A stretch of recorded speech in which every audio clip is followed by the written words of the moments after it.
अम्मा की बातें चैनल में आप सभी का स्वागत है। भोजपुरी बोली की सबसे बड़ी खूबसूरती उसकी लोकोक्ति और उसके मुहावरे हैं।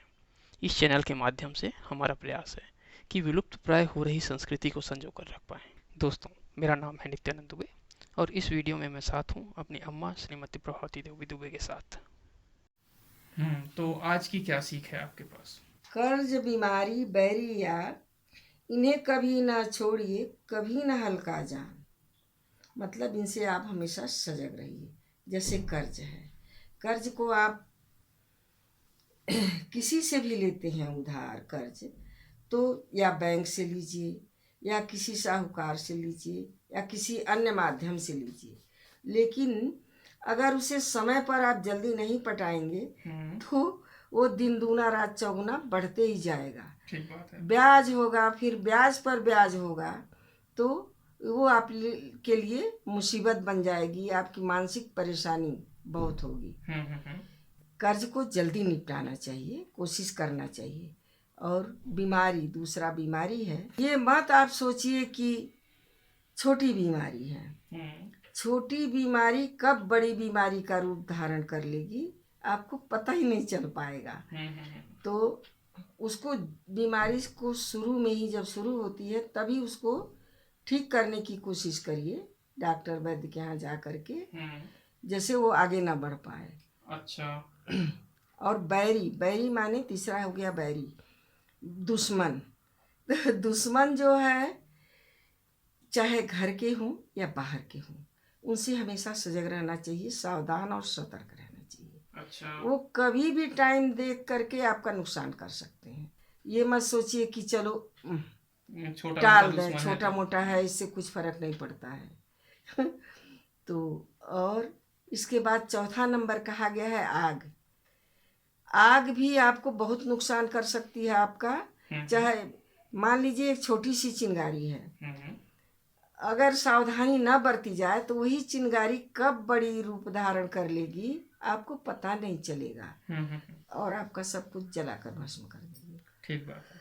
तो इसी को कहते हैं कर्ज बीमारी बैरी याद, इन्हें कभी ना छोड़िए, कभी ना हल्का जान। ठीक बात। इनसे आप सावधान रहिए, सतर्क रहिए, और कभी भी इनको कभी हल्के भी में मत इनको लीजिए। हल्के में मत लीजिए। अब अगला मुहावरा सुनिए। ठीक है। ये छोटा है लेकिन सीखदायक है, शिक्षा के लायक है। कहा गया है कि एक माँ अपने बेटे से कहती है कि धनवंत जनी हुई है ये बाबू, हो जई है गुणवंत। गुणवंत के द्वारे पर कितनो आवे धनवंत। कहने का मतलब ये है कि धनी तो हो लेकिन गुणी होने की कोशिश करो। गुणी आदमी के दरवाजे पर कितना भी अच्छे से अच्छे धनवान रहते हैं तो आते हैं। धनवंत जनी हुई है ये बाबू, हो जई है गुणवंत। गुणवंत के द्वारे पर कितनो आवे धनवंत। ये माँ सिखा रही है बच्चे को कि आप गुणवान बनो। गुणवान बनो, धनवान धनी नहीं भी हो तो भी तो चलेगा। भी चलेगा। धनवान बनने से पहले आप गुणवान बनो। आप गुण की पूजा होती है, धन की पूजा बाद में होती है, इसलिए गुणवान बनने की कोशिश करो। ठीक है। अगला क्या मुहावरा है आपके पास? अगला मुहावरा है कि बिना बान के सरो करे, दई न मारे अपने मरे। अच्छा, तो इसका मतलब क्या हुआ? मतलब ये हुआ कि बिना आदत के आप किसी भी काम को जबरदस्ती करने की कोशिश कर रहे हैं, अभ्यास कर रहे हैं, तो भगवान नहीं मारेंगे, उसके पहले ही आप मर जाएंगे। अच्छा, मतलब आप अपने आप को मार रहे हैं, मार रहे भगवान हैं। नहीं मारे आपको। हाँ, आप अपनी गलती से अपनी गलती से मर रहे हैं। ठीक है। तो बिना बान के सरो करे, दई न मारे अपने मरे। तो उदाहरण बताइए कोई।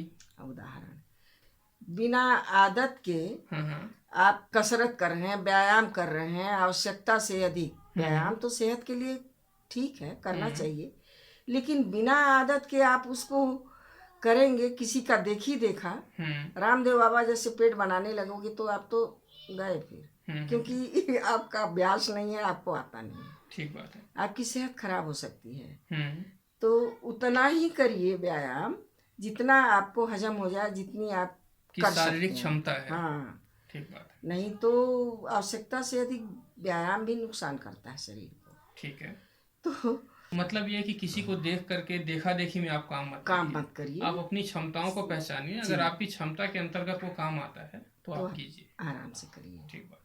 तो और क्षमता के बाहर है तो उसको छोड़ दीजिए, मत करिए। अब तो एक बार मुहावरा फिर से बताइए। बिना बान के सरो करे, दई न मारे अपने ही मरे। ठीक बात है।